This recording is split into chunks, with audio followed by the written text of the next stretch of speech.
Hello? Hello, come in. Come in. Do you read me? Over. Hello. Is anybody out there? Over. We're not getting very good signal, are we, Cosmo? No, let me just readjust the thingamajig and on the doobity what's it. Hey, wait, Cosmo, look! I think we have contact. It would appear we have life forms watching us via the internet. Hey, they're here for the story. Oh yeah, our super space story that you wanted me to help you tell. Well, if they're here and we're here too, quarantined in our space bases, then it looks like we're all set. Strap yourselves in and top up your oxygen tanks. Let's get ready to go to space.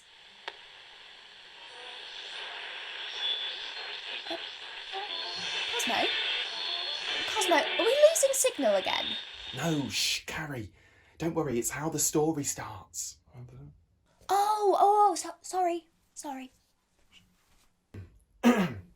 Our story started one day when I'd been wandering around trying to find something to do. I was bored in the house. Relatable. And there wasn't much for me to do in the garden either. Until I heard this strange noise coming from the shed at the bottom of the garden. A sort of fizzing and crackling. Mum and Dad said it was safe for me to go and explore the shed as long as I didn't touch anything and I was very careful. So I went in to find the source of the noise. And sure enough, I found a technological box from before the Wi-Fi came. Thing is, as I picked it up, it didn't just snap and pop and fizz like it did before, but suddenly there came this other noise, like words I couldn't understand.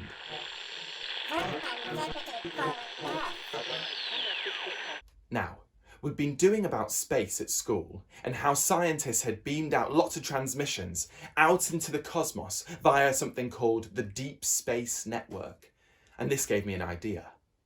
I had to get Carrie to help me out in investigating what seemed to be some sort of distress signal. And maybe this wasn't coming from Earth, but maybe it was coming to Earth from some other place. Cosmo called me over right away. Yeah, well, I couldn't start an adventure without my absolute best mate and the best, most cleverest person I know of to help me. Aw, thanks, Cosmo. Don't mention it, Carrie.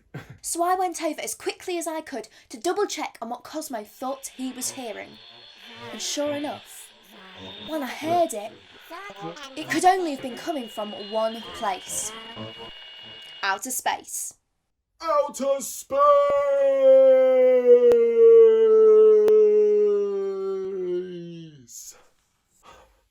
Listening in really close, it sounded like these noises were actually words, and like the people or whoever or whatever they were trying to get in touch with us because they were in trouble and they needed some help. Yeah, and just because we got the signal doesn't mean anybody else did. We might have been the only ones. We had to do something, and fast. I knew that this was going to be one of our great adventures, full of loads of big ideas and excitement. I was doing my excited dance, which looks a little bit like this. Yeah, as great as Cosmo's moves were, there was work to be done. We had to get ready to go into space. And besides, we were actually missing something, weren't we, Cosmo? Cosmo! Oh, what? We were missing one very important thing, weren't we? We were? Well, Cosmo, it's for dramatic effect. You know, remember? The rocket. Oh, yeah! Then I, knowing exactly what was going on and what was needed at the time, sprang forth and unveiled an incredible, most beautiful, most brilliant space rocket! Ta-da! Wow! It had portholes with super safety glass for seeing stars, an aerodynamic design, and the most explosive of thruster jets for the best takeoffs and zipping through space, a warp drive, a teleport unit, inbuilt snack dispensers. Cosmo had thought of everything. Oh, yeah. Yeah. All of that stuff and loads more besides. But there was no time to lose. Zog and Zebedee needed us. So he climbed into the rocket, and because Cosmo had built the rocket, we decided he could fly it first. Yeah, and Carrie would have a go once we got up there, once we were among the stars. There was only one thing left to do. Prepare for takeoff! Start the countdown. 10, 9, 1, blast off! Up we went, past the roofs and chimney pots, past the pylons, past the masts, into space with a great big blast! Up we flew, and where we'd land, nobody knew. It was amazing. We could see shooting stars like fireworks. Constellations which were like pictures made out of stars, and there was the plough, and Big Bear and Little Bear. Carrie knew loads of really clever things about space, like without even using a book and looking it up on the internet. I've been interested in space for quite some time. Anyway, we had to get looking for Zog and Zebedee. We decided to pick a planet and just take a good look around, to get started at least. I thought it was important that we started on Mars. You see, scientists believe that a really, really long time ago, there was life on Mars. So if anywhere was a home for Zog and Zebedee, it was probably going to be Mars. But there were billions of planets to choose from. But we had to start somewhere, and Carrie had to be onto something with that. So Mars it was. I put the rocket into speed 100 and off we went. Suddenly, there it was. Mars, the red planet. Mars might look hot, but it's actually further away from the sun than the Earth is, which means it's pretty cold. It's also dusty, and it has volcanoes and canyons and weather. It has 2 moons and no surface water. And it's called Mars after the Roman god of war. It was going to be very different to what we were used to on Earth. But we couldn't let that stop us. We had to find Zog and Zebedee. We leapt out of the rocket and hopped and jumped across the red dusty land, using our binoculars to see far and wide. It seemed to be no good. We must have got the wrong planet. There wasn't a sign of life anywhere. We were ready to give up on Mars. Besides, I was thinking about going back to the rocket to get a space snack because it had been at least an hour since I'd eaten. When suddenly, we spotted some movement across the dusty dunes. Was it? It couldn't be. There was something coming our way. What? Real alien life forms! We stood completely still, like statues, not knowing what would happen next. I knew I had to make the first move, but how would I know if it was them? And what could I possibly do? What if I offended them? What if they didn't understand? What if they decided never to speak to us again and didn't even want our help in the first place? Whoa, Cosmo, calm down. We're not going to know unless we try. And besides, we should probably try to be polite and sensible, just like when we're making new friends at school. Oh, good point, Carrie. Zog? Zebedee?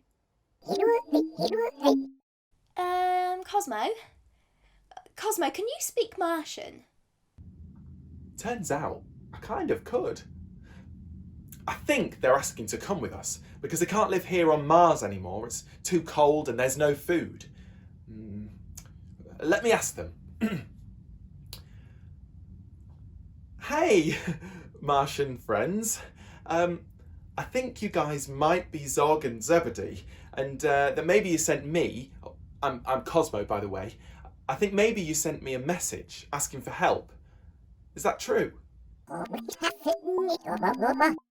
Right. Well, that's clear then. Would you like to come with us in our rocket? We could give you a lift to some of the other planets, see if there's somewhere better for you to live. I don't know, away from Mars. Would you like that? Well, and that was it. We'd made some new friends, and me and Cosmo were going to do everything that we could to find Zog and Zebedee a safe place to live. And you know what?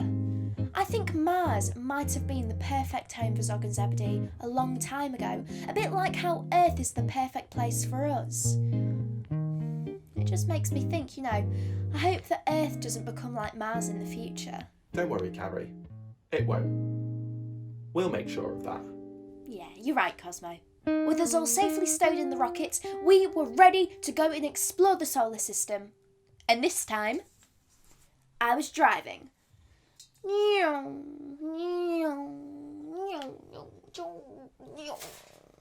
Wait, so we set off from Mars and then we went... Wait, where did we go again? Well, we had quite a few planets to choose from, but maybe we should wait for the next part of our story. Before then, Cosmo and anyone watching, maybe we should do some research about our solar system. Where do you think would be the perfect place for Zog and Zebedee to live? And what planets would you like to visit? Great idea, Carrie. Yeah, there's loads to learn about outer space. Well, the moon and the planets and the sun and the solar system and the galaxy and the universe. Yeah. I'm going to go and brush up on my space facts now. Right. See you then, Carrie. Oh, and to all you aliens out there, wherever you might be, bye. Cosmo? Cosmo?